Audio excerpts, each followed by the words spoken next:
Bihari.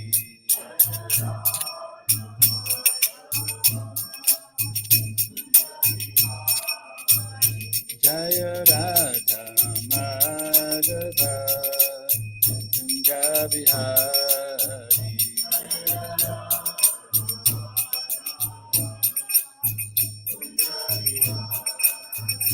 Jaya Gopi Jana Vallabha Girivardhari.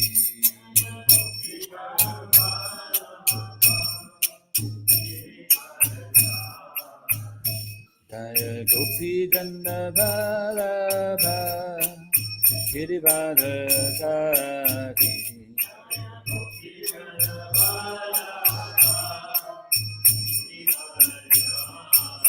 Yashodanandana Vraja Janaranjana.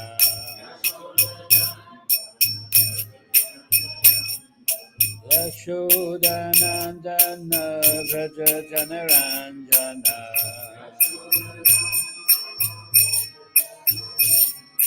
Yashodanandana Vraja Janaranjana.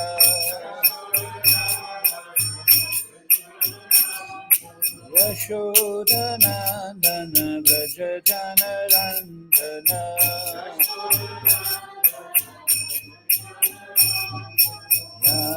Yamuna Tiravanachari.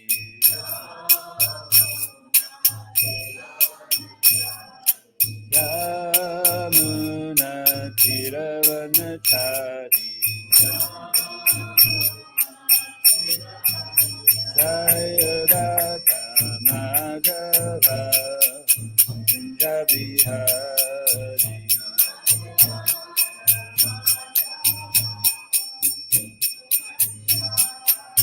Jaya Radha Madhava Kunja Bihari.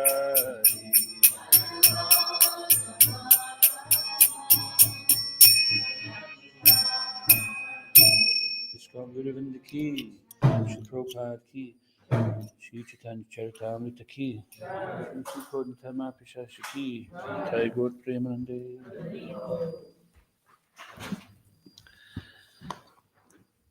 So just before Caitanya Caritamrta class, we read a little from Srila Prabhupada, Leelamrita, Volume 6, Uniting Two Worlds.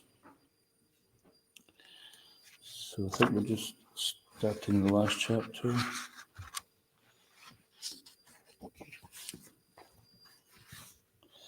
Called The Final Lesson. As a loving tension can sometimes exist between the Supreme Lord and his pure devotee, so now a similar tension existed between Srila Prabhupada and his followers.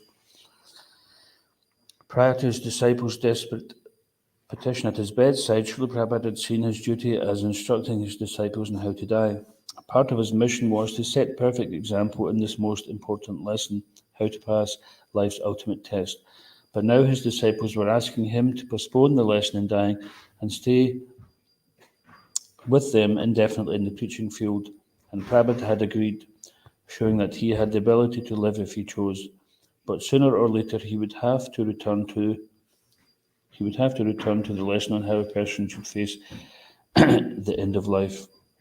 One special feature of Srila Prabhupada's activities is his relating intimately to the human condition while at the same time remaining aloof and transcendental. As a pure devotee, he was not subjected to the law of karma, which awards reactions for pious and sinful deeds. He was not born by the force of karma, nor would he die by force of karma.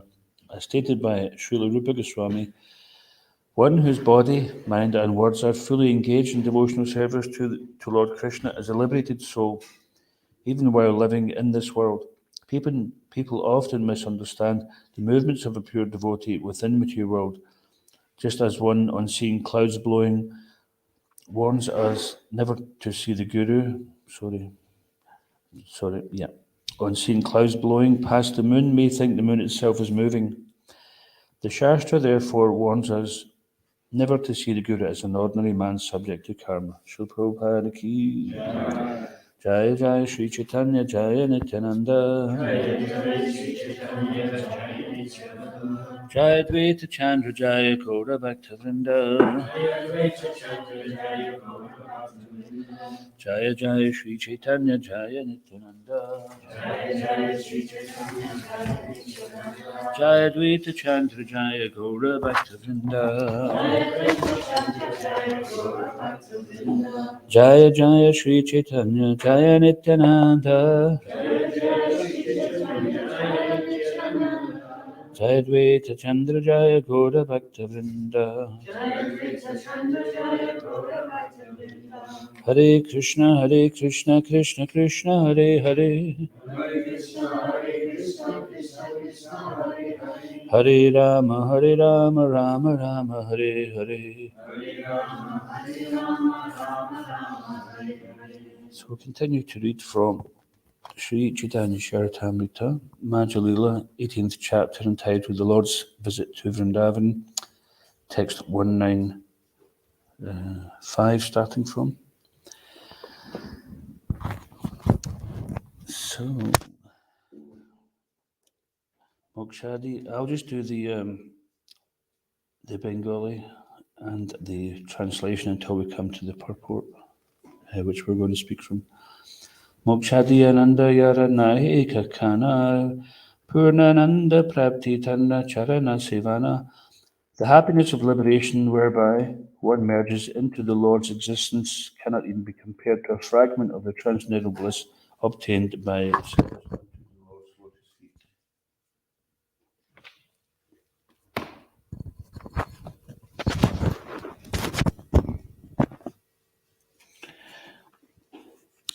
Karma Jnana Yoga Age Kariya Stapana Sabha Kandi Stapi Ishwara Tanhara Sevana. In the Quran, there are descriptions of fruit of activity, speculative knowledge, mystic power, and union with the Supreme. But ultimately, all this is refuted, and the Lord's personal feature established along with his devotion and service.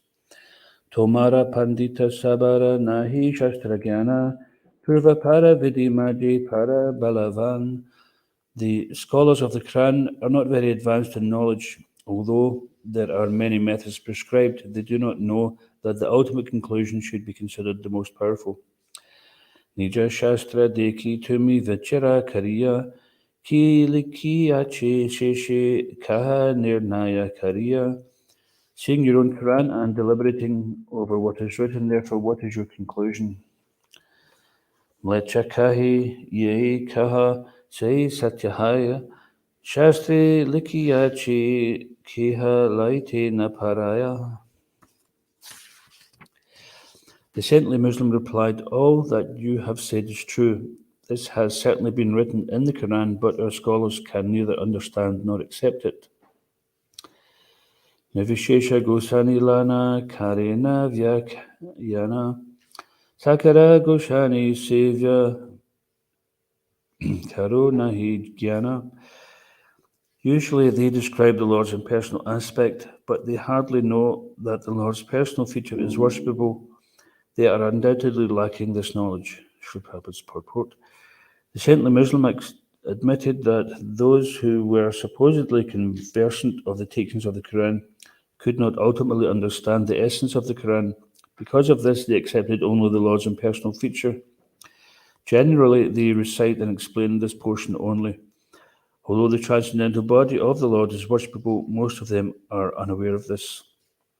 And we're going to carry on at 207. Saiti Goshani Tumi Shakshad Ishwara More Kripa Karamuni Ayogya Pamara. Since you are that very same Supreme Personality of Godhead Himself, please be merciful upon me. I am fallen and unfit. Aneke Dekino Muni Lunicha Shastra Haiti. Sadhya Sadhana Vastu Nari Nirdarite. I have studied the Muslim scripture very extensively, but from it I cannot conclusively decide what the ultimate goal of life is or how I can approach it. Umadeki Jiva Mora Bali Krishnanam Ami Badagyani E Gila Abhiman. Now that I have seen you, my tongue is chanting the Hare Krishna Mahamantra. The false prestige I felt from being a learned scholar is now gone. Ipakari balamori sadya sadane itabali padi mahaprabhura charane. Seeing this, the saintly Muslim fell at the lotus feet of Sri Chaitanya Mahaprabhu and requested him to speak of life's ultimate goal and the process by which it could be obtained. Prabhu kahi Uta Krishna nama tumi laila koti janmera papagela pavitra haila. Sri Chaitanya Mahaprabhu said, please get up, you have chanted the holy name of Krishna. Therefore, the sinful reactions you have accrued for many millions of lives are now gone. You are now pure. Krishna kaha, kaila upadesha, sabi Krishna kahi sabara haila premavesha. Sri Chaitanya Mahaprabhu then told all the Muslims there, chant the holy name of Krishna, chant the holy name of Krishna. As they all began to chant, they were overwhelmed by ecstatic love. Rama Dasa Bali Prabhu Tanra Kaila Nama Ara Eka Patan Tanra Nama Vijuli Kana. Translation: in this way, Sri Chaitanya Mahaprabhu directly initiated the saintly Muslim by advising him to chant the holy name of Krishna. The Muslim's name was changed to Ramdas. Another Patan Muslim present there was named Vijuli Khan, Srila Prabhupada's purport. After being initiated, the devotees in the Krishna consciousness movement change their names. Whenever a person in the Western world becomes interested in this Krishna conscious movement, he's initiated by this process. In India, we are falsely accused of converting Mlechas and Yavanas to the Hindu religion. In India, there are many Mayavadi sannyasis known as Jagat Guru. Although they have hardly visited the whole world, some are not even sufficiently educated, yet they make accusations against our movement and accuse us of destroying the principles of the Hindu religion by accepting Muslims and Yavanas as Vaishnavas.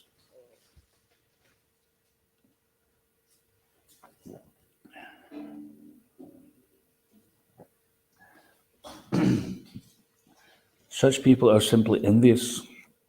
We are not spoiling the Hindu system of religion, but are simply following in the footsteps of Sri Chaitanya Mahaprabhu by traveling all over the world and accepting those who are interested in understanding Krishna as Krishna Das or Ramdas. By the process of a bona fide initiation, their names are changed. Om Gayatri Mantra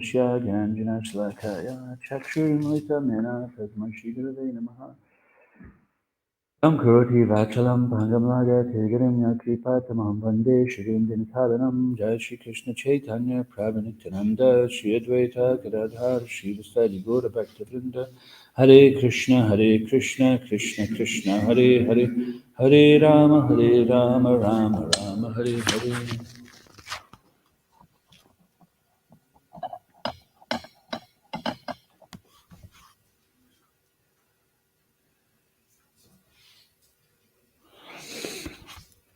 So many nice points can be made from this purport and from all these verses.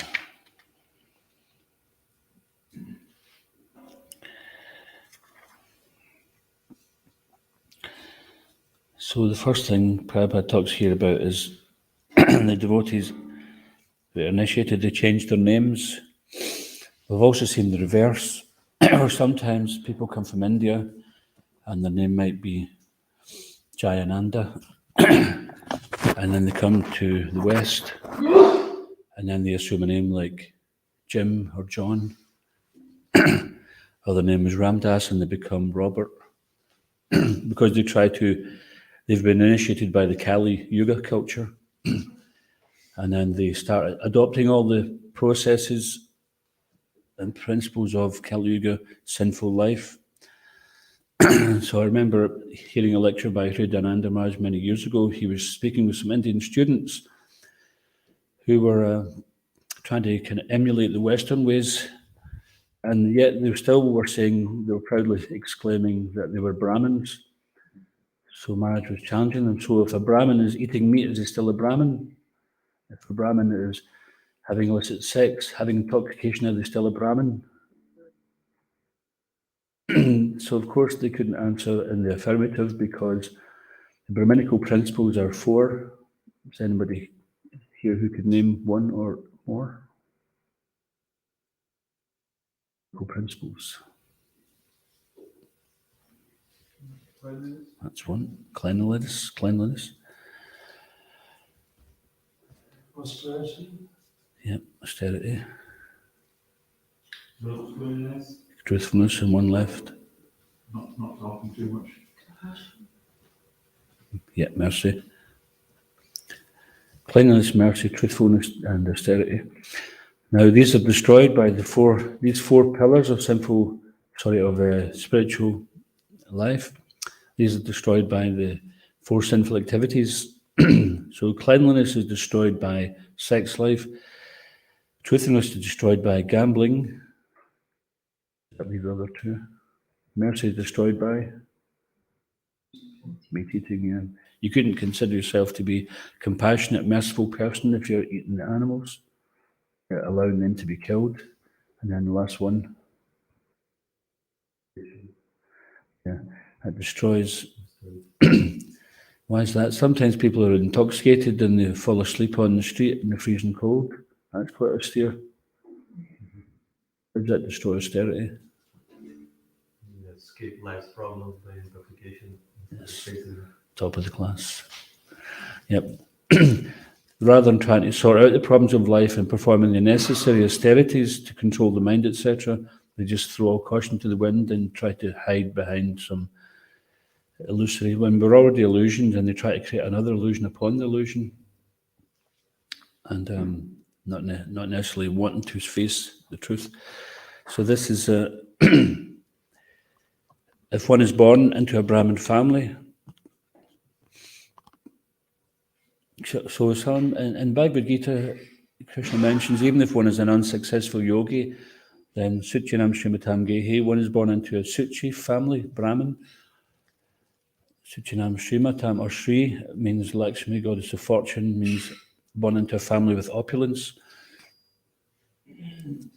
So certainly that is some opportunity to not be, or it's less hindrances, but it doesn't guarantee that one's going to be a better devotee in the next life.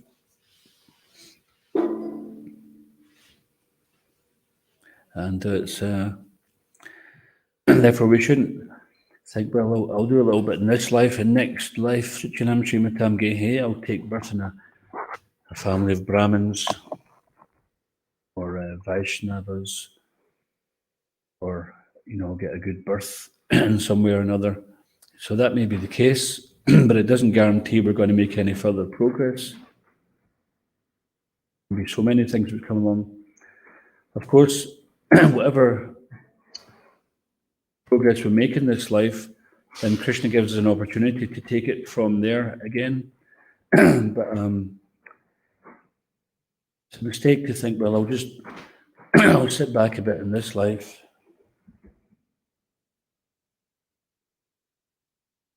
and maybe complete it next life. This is the life we have. This is the best opportunity we have. We don't know what the situation will be like.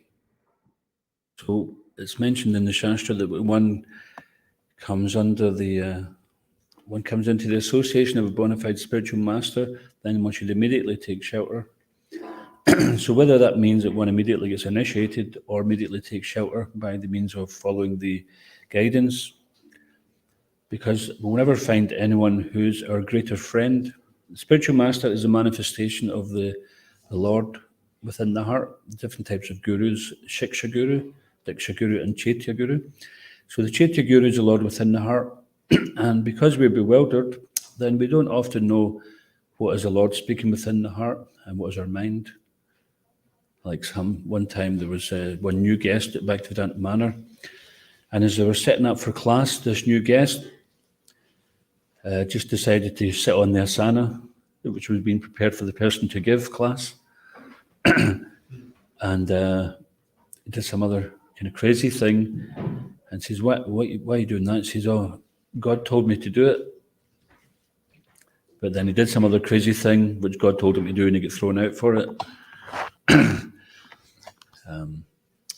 So we have to know what is actually the mind and what is the Lord within the heart. And because we can't distinguish between that sometimes, then we have to listen to the external manifestation of the Lord, known as the spiritual master. And then he'll tell us because the Lord's our eternal well-wishing friend, then the spiritual master is in that category as well. He will never say anything which is not good for a spiritual life. And we try our best to do and to follow that. So here this point has been made that when a person in the Western world becomes interested in this Krishna conscious movement, and of course that's not just a geographical statement, the Western world, especially in those times, is referred to Kali Yuga. But even if one is in India, which is considered to be a holy land, it's not that everybody in India, we shouldn't be so naive to think that India is completely pious and everything anybody does there is beyond reproach. Although it is considered that the Lord particularly takes his appearances there, so there's certainly some special favour there. But it doesn't mean to say that everybody, even you go to Vrindavan, it's not that everybody's to be trusted. Some people are there to cheat. So we have to know what is right and what is wrong. And Prabhupada has very kindly given us all the directions so we can understand. He also warned us very clearly not to hear outside of ISKCON because we can become confused. Now, it's not that Prabhupada was trying to monopolize something. He had nothing to gain, and he showed that he wasn't attached to anything. Sometimes people would give him some expensive gift, and he'd maybe, for example, I think someone gave him a Rolex, and he wore it for a day, and then he just gave it away because people are giving him things all the time. So his concern is simply to engage things in Krishna's service, and he's not attached to anything. But the Western world, so that means also people who are even like Kali Yuga specimens, they're becoming interested in this message of the Bhagavad Gita, Bhagavatam, Caitanya, Caritamrta. They're becoming interested in the words of Krishna.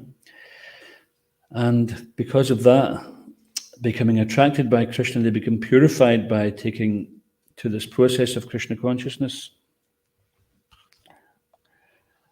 So as we were saying in the beginning, that one may be born in a family, but if one don't act like a Brahmin, then we cannot be accepted as a Brahmin. Just like someone may be authorized as a policeman, but if you wake up in the middle of the night and you find a policeman burgling your house, you don't think, oh, it's okay, it's a policeman. That's all right. No need to call the police, they're already here. So you wouldn't think like that. You think, oh, this guy's probably taking advantage of being a policeman, or he's a bogus person altogether. And then if that person would get caught by the real police, then they would be punished.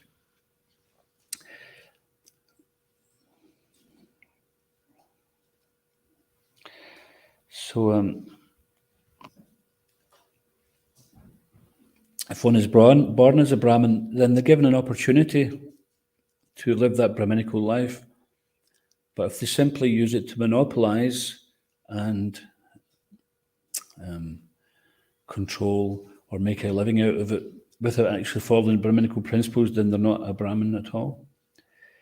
On the other hand, we see in the Vedic literatures, for example, Vidura, he wasn't born in a Brahmin family.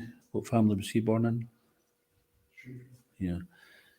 So he was considered not to be in a high class, but yet he was even giving spiritual advice to Dhritarashtra and others. He was so highly regarded. So this is called Sudra Mahajan, that even though they may be born in a low family, because they've accepted the higher principles, the higher truth, and they apply it in life, then they're not bound by their material karma. Because of a karma in our previous life, then we get born into a certain family, but that doesn't mean to say that we should remain in that lower status or lower caste. And a Vaishnava is actually above the caste system. So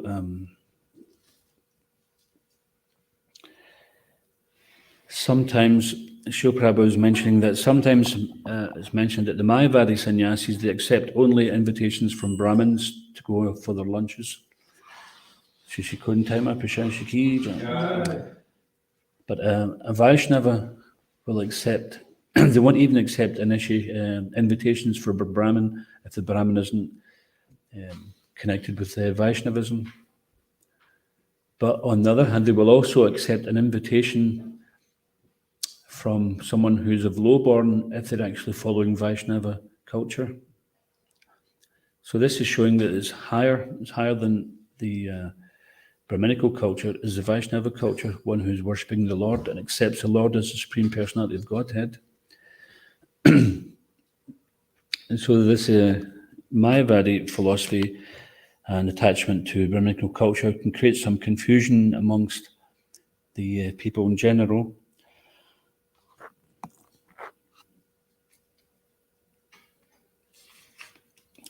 So there's another interesting point here that because Prabhupada said that he's been falsely accused of converting militias and Yavanas to the Hindu religion. So this Hindu religion, even Hindus themselves know that Hindu is a made-up word. Those who lived on the other side of the river Indus were called Hindus because they were pronounced the I with an H, Hindus. It's a misnomer, but they accepted it. But actually, as opposed to Hindu Dharma, it's actually Sanatan Dharma, eternal religion, which relates to the soul. So due to karma, we take birth in a certain situation, but one can bypass that, one can transcend that by simply taking to being a servant of the Supreme Lord. And then one becomes, as mentioned here in the purport, Krishna Das or Ram Das or Dasi. And in this way, we are not relating to our birth, we're not relating to our karma, we're relating to the Supreme Lord. And also by initiation, then the spiritual master takes the burden of the sins of the disciple. So sometimes we think, oh, I'm not fit for initiation, or I'm too sinful, I should try to purify myself first.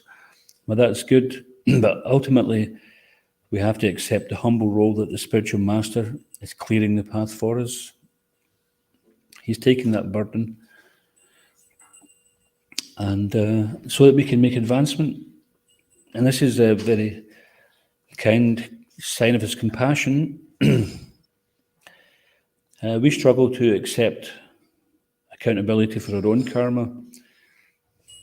We don't want to even accept our own reactions.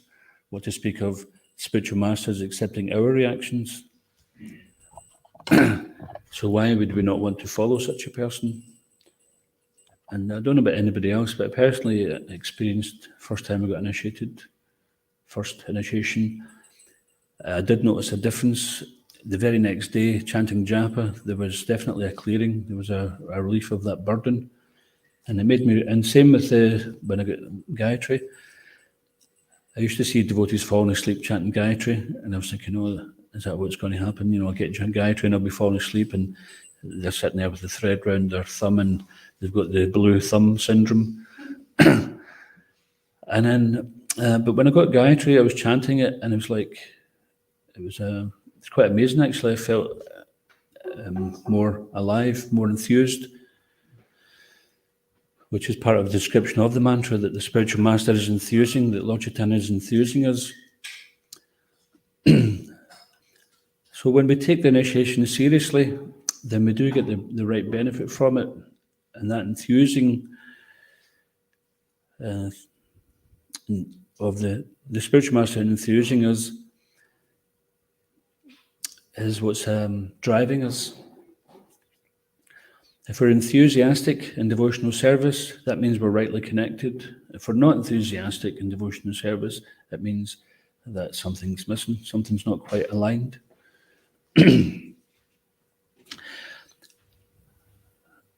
Also, it's very important that we do, it's not that we, on the other hand, it's not that we think, well, I don't really have to kind of do too much until I get initiated, because the spiritual master, he'll take all my burden, and then then everything will be great. Because that kind of mentality will mean that we're not so sincere and we'll fall back again into Maya.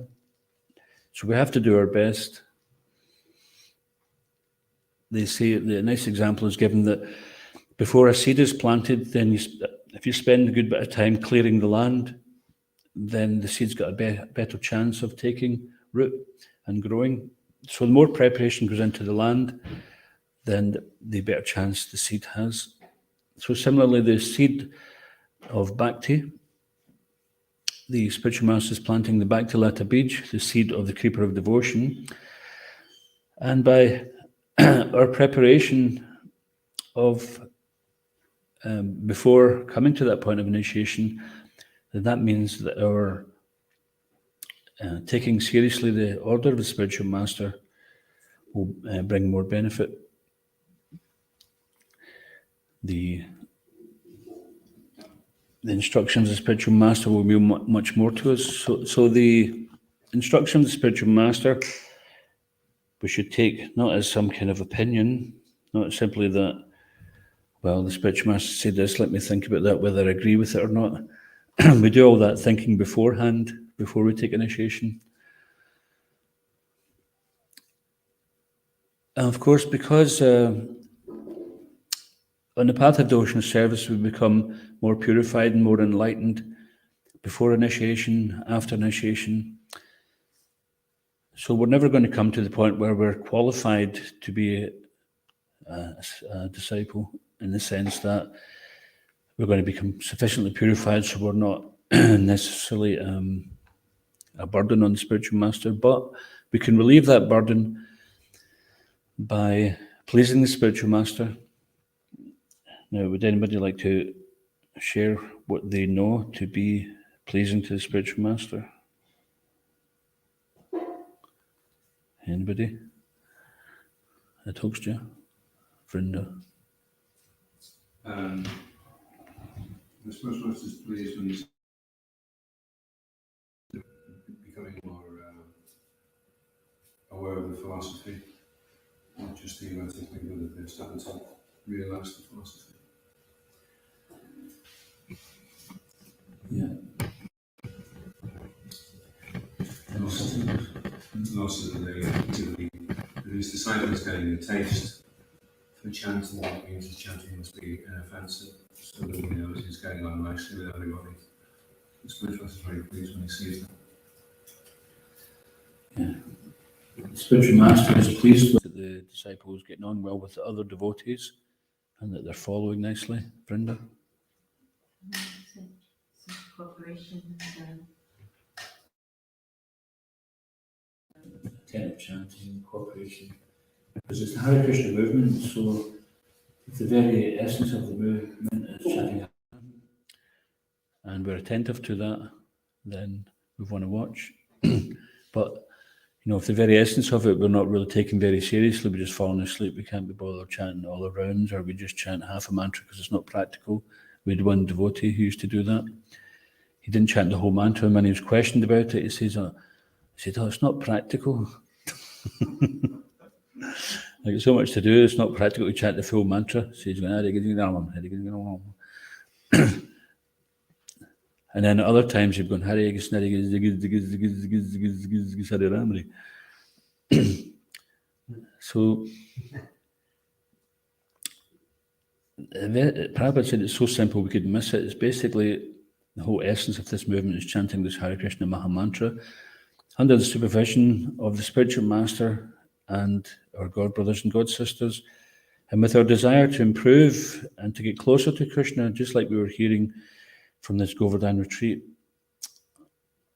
that the very desire to want to get closer to Krishna, although it may be, a part of it may be a bit hard for us to see how far we are from Krishna, just like in this George Harrison song, My Sweet Lord, in one verse he's saying, I really want to be with you, but it takes so long. The next verse he's saying, I really want to be with you, and it won't take long. So first of all, we're feeling some distance between us and Krishna, and that feeling of the distance is actually getting closer to Krishna. The fact that we're thinking, I'm so far from Krishna, that type of longing means we want to be with Krishna. And that's Krishna coming back into our life more. So taking this Harinam Diksha, it's not just a change of name, change of dress. We've heard this many times. Or a change of a few habits. Because, there's many people in the world who are vegetarian. It's not the International Society for Vegetarian Consciousness or the International Society for Celibate Consciousness. There's also people who are celibate in the world. There's a group of people, not necessarily a group, but this sort of a movement of people who realize that they value their marital relationship and respect each other more by celibacy. And they don't have any connection with Krishna consciousness. So Krishna consciousness, like Prabhupada says, we're not vegetarians, we're Krishnatarians. If Krishna's wanted us to do something else, we would do that. But of course, Krishna is actually laying down the law here anyway. And it's mentioned that, I think it's in the Hari Bhakti Vilas, it's mentioned that as metal mixed with mercury in an alchemical process can be turned to gold, and similarly, even if one is from a degraded background or had led a completely sinful life, when they take to the process of Krishna consciousness, are initiated by a bona fide spiritual master, then they also can become a Vaishnava. And the Vaishnava is considered even more elevated than a Brahmin. So we shouldn't just think, oh, now I'm called Krishna Das or Krishna Dasi, so I'm more elevated than a Brahmin. So, I've just got a fast track promotion in front of all these other castes. We shouldn't think like that. Because a Vaishnava is also humble. Prabhupada talks about Vaishnava humbleness, Vaishnava humility. So a Vaishnava is always humble. And when we're not humble, we realize, okay, I'm an aspiring Vaishnava. I remember Bhagwan Prabhu gave a lecture, and he says, when something unfavorable comes to us and we're tempted by it, then we think to ourselves, I don't do that any longer, I'm a devotee. So we relate to ourselves as a devotee, as opposed to thinking, oh, I just fall into my senses again. We think, no, I don't do that any longer. Because that's our second nature. Second nature, just to fall into Maya, it's not very difficult. It's more difficult sometimes to resist Maya, but when we identify as a devotee, and this way we're connecting with the Lord and the spiritual master and this whole Vaishnava Sangha.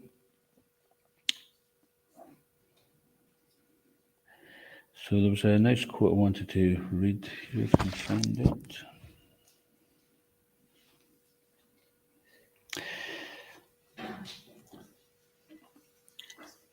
Yeah, so Prabhupada was talking about just even if one comes from a sinful background, by the grace of Krishna and his devotee, one's life can change.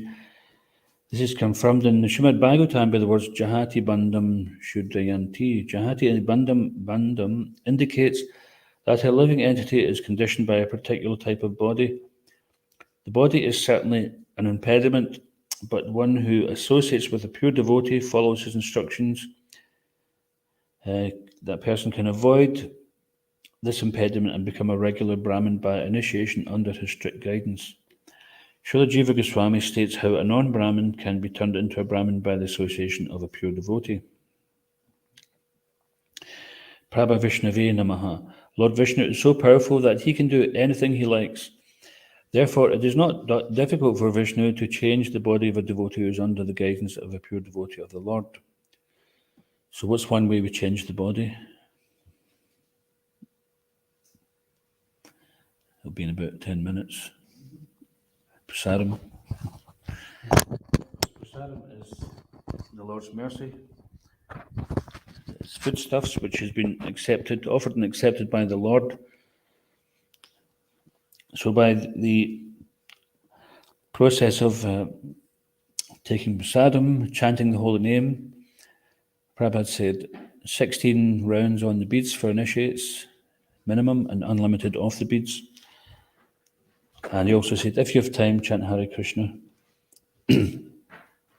So it's not that we have to minimize what we chant, we should try to maximize it. And sometimes we also think, oh, I don't have time to chant, I need to work this thing out, I need to figure it out. But if we chant, then Krishna gives a solution, he gives better solutions. So a civilized human being has three kinds of births. First birth is by a father and mother.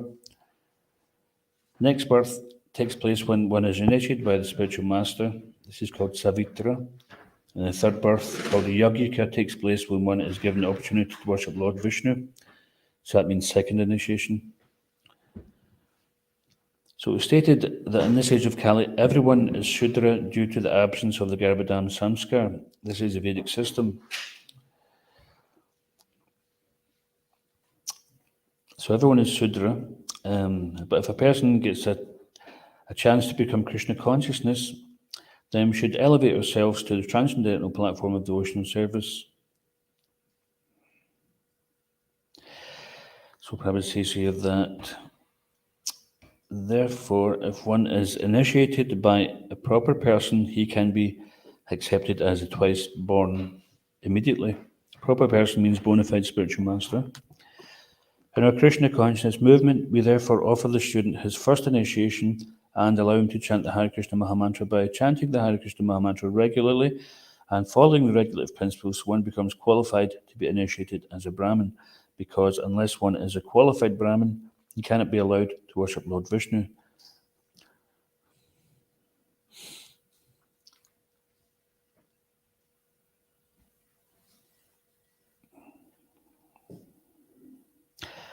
And here it's also a safeguard for the devotees. The initiation itself does not elevate one to the Brahminical stage. One has to discharge the duties and follow the regulative principles very rigidly.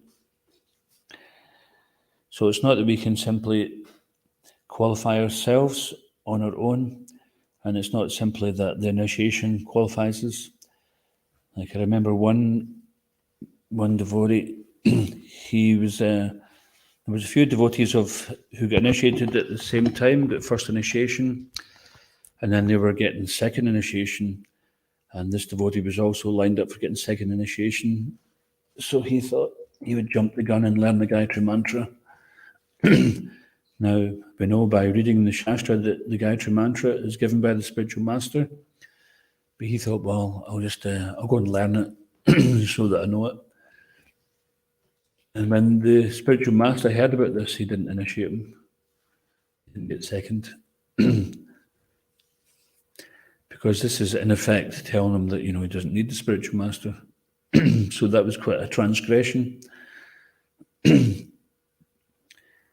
And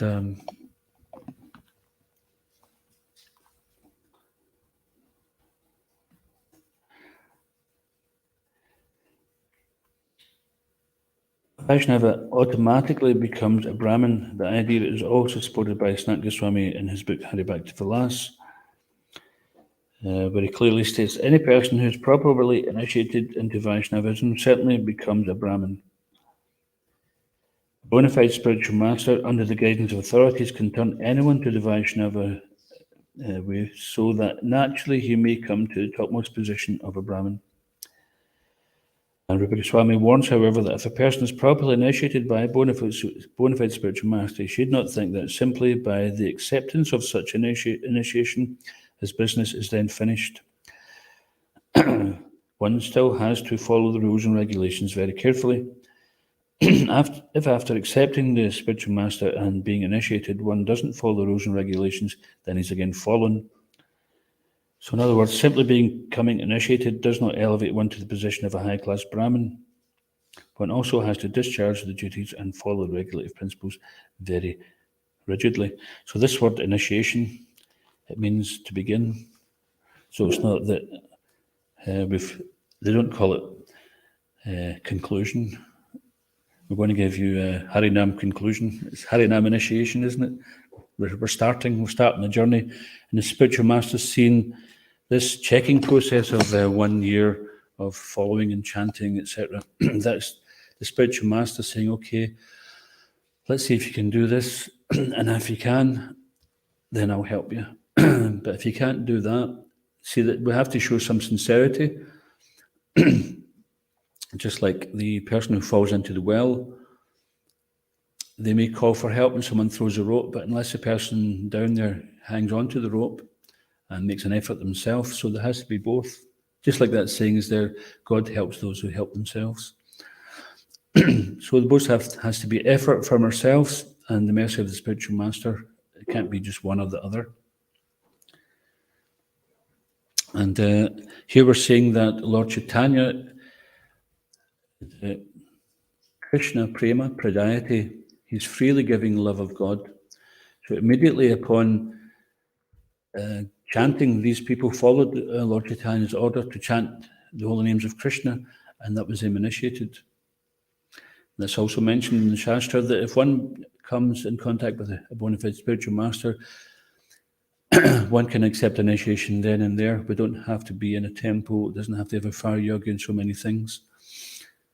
We often do these things as a samskar, so we focus on the importance of maintaining our vows, etc.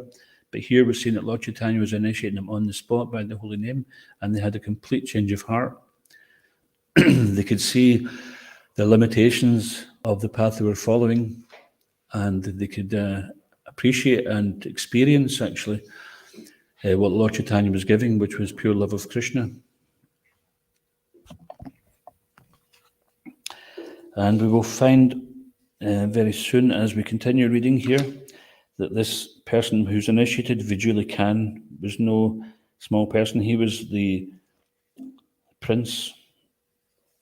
He was like the son of the Muslim leader in that area. And the previous 2 to 3 verses before this one, it said that the sinful actions you've accrued for millions of lives are now gone. You are now pure, simply by chanting. So Prabhupada says that people with a poor fund of knowledge don't understand that this Krishna conscious movement can do that. But if one takes shelter of a very powerful bona fide spiritual master, then sinful reactions from millions of life can be purified. And Bhaktivinoda Thakur mentions that also, that the power of the bona fide spiritual master is that he can change the lives of his disciples. So we'll just stop there if anyone's got any questions or comments. Padar and then Raghunath. Thank you very much for that. You see, when we hear how like our purpose in life should be to serve the spiritual master, please, that's all we get to do. So when we accept initiation, the way when you describe how the spiritual master takes the karma and things, it seems like we are engaging them in our service. Yep. Spiritual master is actually the greatest servant. This is a common misunderstanding of people who don't know what the spiritual master means. Sometimes they think, oh, the spiritual master, he's just saying a few pseudo spiritual sayings, and people are believing it, and they're giving him lots of money, and he's got 30 Rolls Royces. And in this way, sometimes the Western conception of a guru is that they're cheating, because some have taken advantage of people's thirst for knowledge and treated them like that. Like there's one person who used to advocate that in order to purify and control your senses, you have to enjoy them to the max so that you burn them out. So that's like saying, in order to put that fire out, you have to put loads of petrol on it, keep pouring the petrol on it, it'll go out sometime. It'll never go out as long as we keep pouring the fuel on it. But that's his philosophy. And of course, he totally abused his disciples, had loads of funds, and he had was a Rolls Royce for every day of the month, stuff like that. But the spiritual master is actually the greatest servant, because he's engaging us in devotional service. And what is he getting out of it? He's getting some karma dumped on him. Of course, we should, well, I don't want to do that. If there's love between the disciple and the spiritual master, the disciple will think, well, I don't want to be a burden to my spiritual master. but at the same time, we need to take a spiritual master. There's no way to skip around it. So this is why the disciple feels indebted that the spiritual master has helped me. So let me try to reciprocate by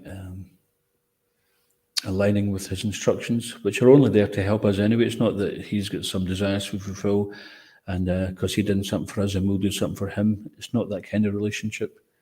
It's a reciprocal relationship of love.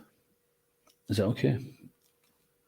Yes, can we ever get beyond this stage of making them serve us? Yeah, by serving them. This is, Prabhupada says that if the disciple cannot repay the debt to the spiritual master, because not only is he taking our karma, but he's extricating us from the repetition of birth and death, which we have been embracing for millions of births. He's taking us out of the material world altogether. So even the demigods can't do that. So the spiritual master is considered to be the sum total of all the demigods, or to be more advanced than the demigods. And Prabhupada says that even though that debt we cannot repay, then we try to repay that simply by preaching Krishna consciousness. Prabhupada said, whatever we have learned in Krishna consciousness, try to give that to others. So that means sometimes we put ourselves into some uncomfortable situation, because and sometimes preaching is wonderful, it's amazing, it's enthusing, encouraging, and all that. And other times we take so many risks, or we have to step into an uncomfortable situation. But this is also developing more and more that love for Krishna and that relationship with the spiritual master. So, okay. Raghunath? It's a question from anyone. Hare Krishna, how does someone find a spiritual master? Should someone be initiated, or can householders seek a spiritual master? Yeah, thanks, Eamon, for your question. It's a very relevant question. So it's important to understand what is a spiritual master, what is a bona fide spiritual master, and to not rush into it. Because sometimes people, they offer something less, like you go to the marketplace, or say you go into city centre and you see some jewellery stores and you see, oh, there's a ring there, I'm getting married, and then you get my future wife or husband or whatever a ring, and that one's like £2,000, I can't afford that. And then you walk a little bit down the street and you see the marketplace which is selling some fake jewellery for £20, and you think, well, I'll just get that one. Now, you can't say it's the same value, it's still a ring. And or sometimes you get people selling things on the street, and they're looking over their shoulder to see who's watching, and if the police come down the road, they pack up and then they disappear. But they're selling it as a genuine product, like this is a real Rolex. So it's important that we take the time to understand what is a bona fide spiritual master. And Krishna explains that in the Bhagavad Gita, Evam Parampara Praptam Imam Raja Shayo Vidu. The spiritual master comes in disciplic succession. So the spiritual master is not self-appointed. If someone presents himself as a spiritual master, then we can say, who's your spiritual master? Who's his spiritual master? Not that someone thinks, oh, Bhagavad Gita, spiritual master, I think I'll become a spiritual master. And then we just call ourselves one. We open a Facebook page and open up a website, and we say, Swami Bhogi Yogi Ripoff Ananda speaking at the town hall this week, come and get initiated. You can chant one round and follow half a regulative principle. You just have to give me £100 for initiation. So we have to, by reading Prabhupada's books, we will see what is bona fide spiritual master. It will become clear to us. And it's not just his opinion, because we can understand that this is the truth of the matter. So the spiritual master is one who is coming in disciplic succession. He also had a spiritual master. And that goes all the way back to Krishna, who's the original spiritual master. And one can get initiated as a householder. It's not that one has to live in the temple. There are many, probably more devotees who are not living in the temple who are initiated. Living in the temple gives you a very close association, and that's suitable for some. And if we have other responsibilities, it's not necessarily wise to drop them and join the temple. We have to consider our own situation very carefully. But it's mentioned in the Vedic literature, Atato Brahma Jigyasa. Now that we have this human form of life, it's time to inquire. And that inquiry is knowledge of the self, the higher self, the eternal self. And the spiritual master, he's the person who can give that knowledge.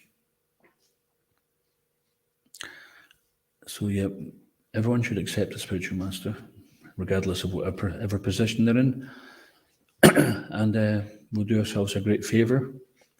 A spiritual master also is very sensitive to what a disciple is able to offer. They won't ask us to do something which is going to create havoc in our life. Spiritual master is very understanding. So we shouldn't have to be afraid of advancing towards accepting a spiritual master. The spiritual master is there to help us, not to make things difficult for us. Any other questions or comments? Does a bogus guru take his disciples' karma? Actually, Prabhupada said there's no such thing as a bogus guru. It's either guru or not guru. But certainly, yeah, if someone takes responsibility and someone makes a statement, I'm this, then they'll have to suffer, especially if they engage them in some sinful activity. But the term bogus guru itself, Prabhupada said, it's either guru or not guru. So there's no such thing as bogus guru. They're either guru or not. Of course, they are bogus because they're propounding to be a guru when they're not. So the disciples' perspective, if he takes shelter of somebody who's calling himself a guru, it isn't, does the disciple become relieved of his karma? Good question. Because Prabhupada said he will go to hell and his followers will go to hell. Yeah, but that's mentioned in Ishopanishad. Those who are engaged in the worship of the impersonal absolute enter into the darkest region of ignorance. So even if they think that they are liberated, it's called vimukta maninas. So mukta or mukti means liberation, and vimukta maninas means that in their mind they even think they're liberated and they think they're given initiation, but actually because they're not connected with Krishna, they see the spiritual masters, he's accepting the reaction, but he accepts a token reaction. And Krishna is, because he's connected through the whole parampara, then the reaction doesn't stop with the spiritual master. Krishna is purifying the disciple through that via medium. But if someone is not a via medium, they're not connected to Krishna, then both disciple, so-called disciple and so-called spiritual master. And there's a nice conversation you can hear Prabhupada talking. We've quoted it many times, but it's still relevant. Reporter interviewing Prabhupada said, "What do you think of this Swami and that Swami?" He said, "Oh, he's bogus." And he said, "Oh, very interesting. What do you think of this one? Oh, he's another nonsense." And he said, "I'm very interested to hear you say that because, I thought that you would have all been on the same." He says, "Because my son is actually following this particular Swami who you said is bogus." He said, "And your son is even more nonsense." And it's a fact, because if nobody's following these people, then they're not there, isn't it? It's like, say, as a comedian down in Les Mexico Village Hall and nobody turns up, then he's not going to book it again if nobody ever turns up to see them. So there's got to be a supply and demand. The demand feeds that supply. And because people don't know what is guru and what is not guru, and they're looking, therefore Jesus Christ said, "Seek and you shall find," but we have to be careful what we're seeking. As the Buddha said, be careful what you desire because you might get it. So if one is not sincerely looking for the right thing, they might end up in the marketplace buying the fake jewellery thinking they've got the right thing, or they pretend that. Is that okay? Well, Absolutely, the point was that some disciple who's taking shelter of a bogus guru won't get relieved his karma, and some disciple, a disciple may be bogus, so he takes initiation from the guru, and he doesn't experience anything different. He doesn't experience being relieved of his karma, so then he deduces, well, that probably must be bogus, and then they go away. But that's not necessarily the case, because they're the bogus disciple. They don't feel the relief of the karma, because the real initiation is what happens in the heart, isn't it? Not just trying to get on and fine.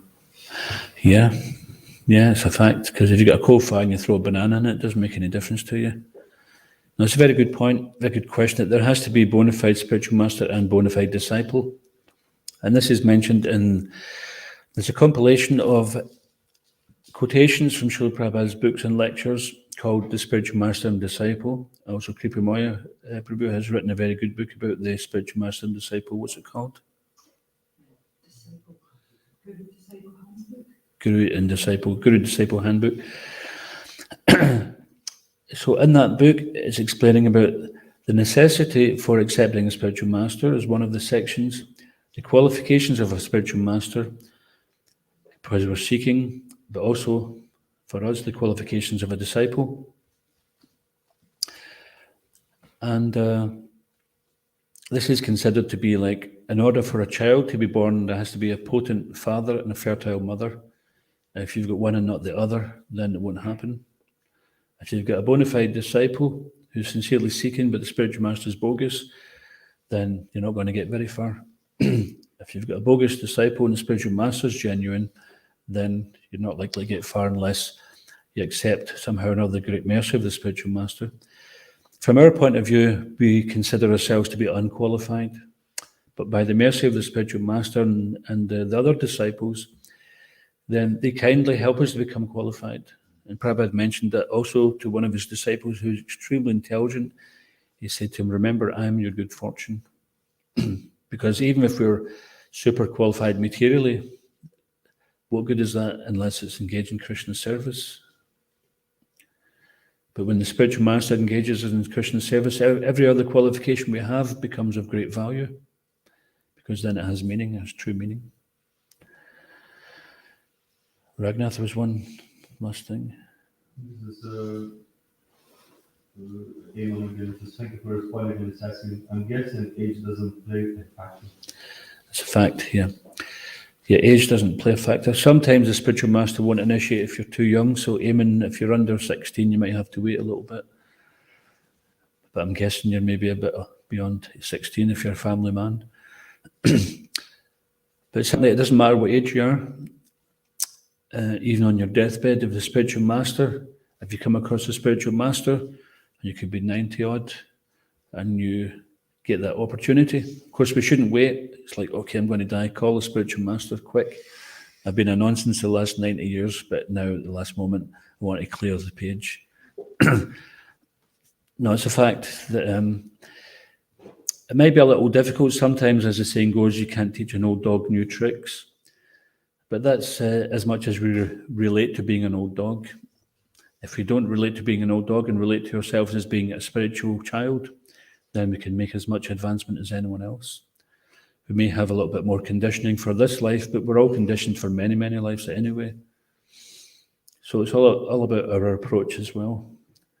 And the approach is given in Bhagavad Gita, chapter 2, verse 7, where Arjuna says, now I'm confused about my duty and have lost all composure due to Mad's weakness. So Arjuna understood that he was bewildered, and he asked Krishna to direct him and to be his spiritual master, and that he was a disciple that surrendered unto him. So this conclusion of Arjuna can be there at any point in our life. We all have our own individual journey, which brings us to the conclusion that I've tried this material world and it's just not working for me. I'm not finding happiness here, not finding any lasting happiness, I should say. And I just can't settle in this place. So whenever we get that realization, that's the time. It doesn't matter what age the body is. So I hope that helps. Okay, we better close. ISKCON Gurvinda ki, Srila Prabhupada ki, Sri Caitanya Caritamrta ki, Sri Caritamrta ki, Nitai Gaur Premanande.